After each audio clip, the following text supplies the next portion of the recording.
That's a perfect example of a songwriter interpreting the song he wrote. That was I got to tell you, that is just an amazingly well-written song.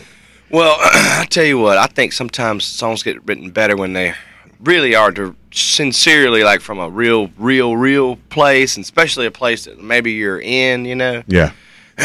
And I mean, you know, I wrote that thing about a girl from Anderson, South Carolina. You know, I dated her for 4 years through college, and we had been broke up for a while, and I never got over it. You know, and I was looking for how to get over that thing, and and I wrote song after song after song after song, trying to get her back, trying not to get me, just how I felt, blah blah blah, and then thinking about her while you're driving a truck, walking your dog, whatever, right. You know. And I, you know, and I wrote that song. I started it one night, actually, on the first time I came out on radio tour ever. The first time I ever came to this station on the bus. And like 4 in the morning, I had that idea, and the first melody came up, and it was from a real thing. I woke up thinking about it, just started writing down like a letter to her. Yeah. And then I was falling asleep at 4 and going, what am I doing? I mean, you ain't never going to send her this letter. You ain't never going to. And I said, and I'm thinking all this stuff in my head. I'm like, she's just a memory. She's just a. And then I went, well, I looked at the pen and paper, and I looked at the clock, and I'm like, well, you're up at 4 in the morning tangibly writing her a letter. You know, you're never gonna. So she must be more than a memory. You know, she's not just that. And I went, oh. Wow. So I just started writing, and then we sat down. I called Billy and my buddy Kyle and said, man, I started this thing, and it was just so real that you know, all that stuff is really true. You know, and then I had that line, dialing 6 numbers just to hang up the phone for like ever, and I never knew what song to put in. Great line, yeah. And I was like, well, there's the song, and then I felt like I finally wrote the song that I needed to write. I've been trying to get out for, it had probably been like, I mean, it had been like 8 years. Wow. And so it, you know, it came out pretty good, I guess. And how did it get to Garth?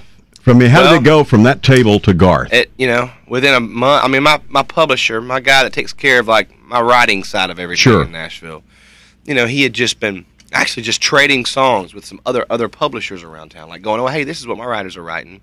Let me hear what your writers are writing, that kind of thing. Just kind of like friendly stuff. And one of the publishers was Garth's publisher. Yeah.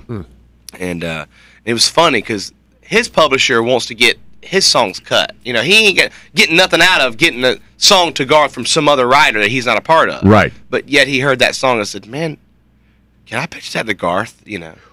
And he said, I just think Garth. Yeah, I was like, yeah, I guess so. I'd rather sing it myself. But it was really I mean, as huge of a fan as I am of Garth, it was a personal thing. It was a personal thing. Would you have cut that? Had Garth not cut? I mean, I was about to cut it. I was about to like go with it, you know.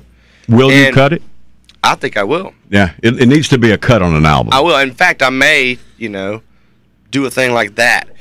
You know, a live version of the studio kind of thing. Well, you're welcome to that if you want it. And yeah, it's not a problem. Just put it on the album. Yeah, that's not a problem. And I mean, because I will say, and I'm excited about this new album I got because I actually did a couple things like that. I did some literally live in the studio because people would go, man, if you could ever just capture what you do live with a guitar on your records, then, you know, you'd have something. And I go, well, why not? So I hit the button and played and sang at the same time. A band played with me on one of them, and one of them was just me and my guitar live. Wow. And no overdubs, no adding something or redoing something.